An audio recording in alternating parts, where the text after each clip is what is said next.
Welcome to the Cheetah-1 demo video.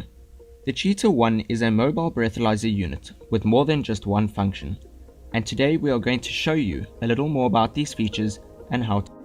First off, the primary use of the unit is for breathalyzing purposes.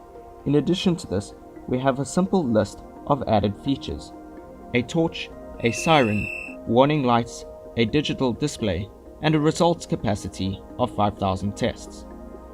The quality assurance of this unit boasts rechargeable capabilities via your PC, vehicle, or wall socket. The unit has 8 hours of continuous use and an ergonomic lightweight design. How to conduct a test.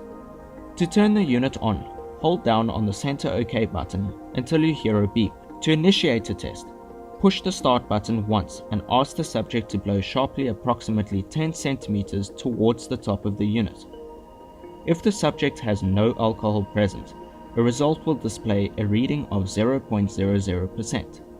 If the subject does have alcohol present, the unit will react with the warning lights flashing and the alcohol reading will be shown.